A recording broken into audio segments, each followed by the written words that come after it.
सरकार द्वारा किसानों के लिए लाए गए 3 अध्यादेशों के खिलाफ किसानों के विरोध प्रदर्शन में जिस तरह से हरियाणा के किसानों पर लाठीचार्ज किया गया, जिसका विरोध सभी किसान संगठन और किसान कर रहे हैं और कारपोरेट भगाओ किसान बचाओ के नारे के साथ सरकार द्वारा लाए गए अध्यादेशों का विरोध करना शुरू कर दिया गया है, जिसे लेकर राष्ट्रीय किसान मजदूर संगठन ने किसानों के साथ लखनऊ के सरोजनी नगर तहसील में धरना प्रदर्शन किया और उप जिला अधिकारी को ज्ञापन सौंपा। आइए हम आपको दिखाते हैं इस पर किसान नेताओं का क्या कुछ कहना है। प्रताप बहादुर, प्रदेश अध्यक्ष पूर्वी उत्तर प्रदेश राष्ट्रीय किसान मजदूर संगठन।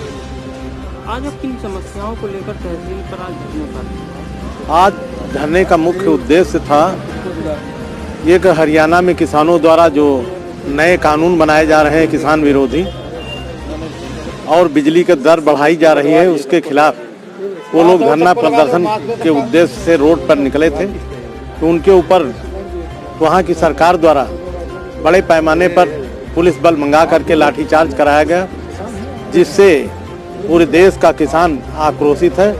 तो हमारे संगठन जो राष्ट्रीय अध्यक्ष BM सिंह जी हैं, उन्होंने अपनी जो कार्यकारिणी है वो 250 से अधिक संगठन एक समन्वय समिति बनी है।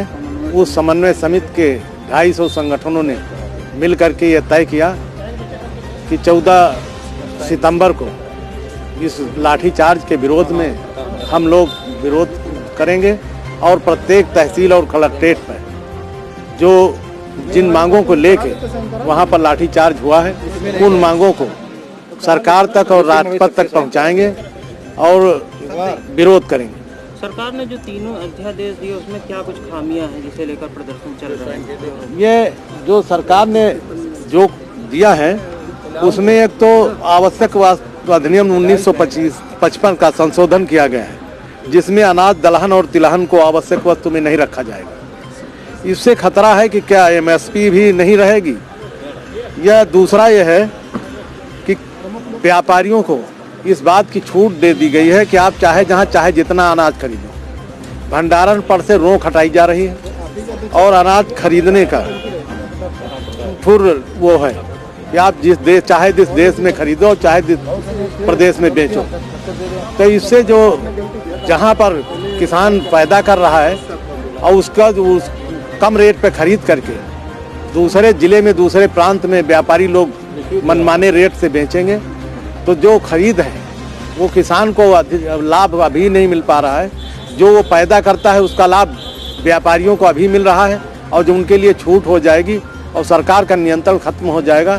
तो आप लालता सिंह चौहान, राष्ट्रीय किसान मजदूर संगठन के राष्ट्रीय कार्यकारिणी सदस्य।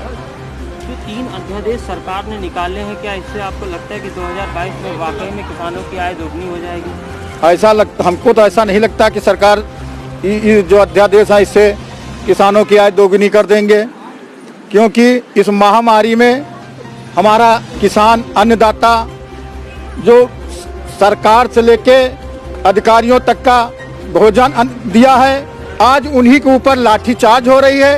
ये बड़ी शर्म की बात है।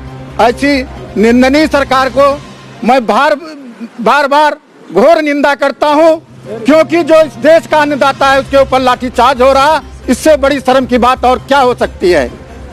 हमको हमारी समझ में तो नहीं आ रही है कि ये सरकार 2 गुना किसानों की आय कर देंगे, इससे हमको बिल्कुल विश्वास नहीं है। मैं किसान भाइयों से आज इस देश में 70% किसान है, वो मारा घूम रहा है, ना उनकी अधिकारियों सुन रहे हैं, ना एक कर्मचारी सुन रहा है और ना कोई सरकार का सुनना, ना उनकी कोई देखभाल करने वाला है। अगर सबसे ज्यादा पीड़ित है इस देश का किसान, अन्नदाता पीड़ित है। किन मांगों को लेकर आज आप धरने पर बैठे? हम लोग डीजल है, ये जो कारपोरेशन, ये जो हमारे राष्ट्रीय अध्यक्ष कारपोरेट भगाओ किसानी बचाओ, जिस लेके हम लोग धरना दे रहे हैं। साथ हरियाणा में जो लाठीचार्ज हुआ है, मैं उसके विरोध में धरना दे रहे हैं और साथ इसके यहाँ के कर्मचारी अधिकारी हमारे किसान भाइयों की नहीं सुनते हैं, उसके विरोध में धरना दे रहे हैं। यदि ये अध्यादेश वापस नहीं लिए गए तो किसान संगठन का क्या आगे का? हम लोग अगर ये धरना वापस नहीं लेंगे तो हम लोग लाठियां खाएंगे, खून बहाएंगे, रोड जाम करेंगे, रेल जाम करेंगे, चक्का जाम करेंगे, हर रोड पे कहीं जाने का कोई वो नहीं करेंगे, हटेंगे नहीं जब तक अपनी मांग नहीं करा लेंगे पूरी।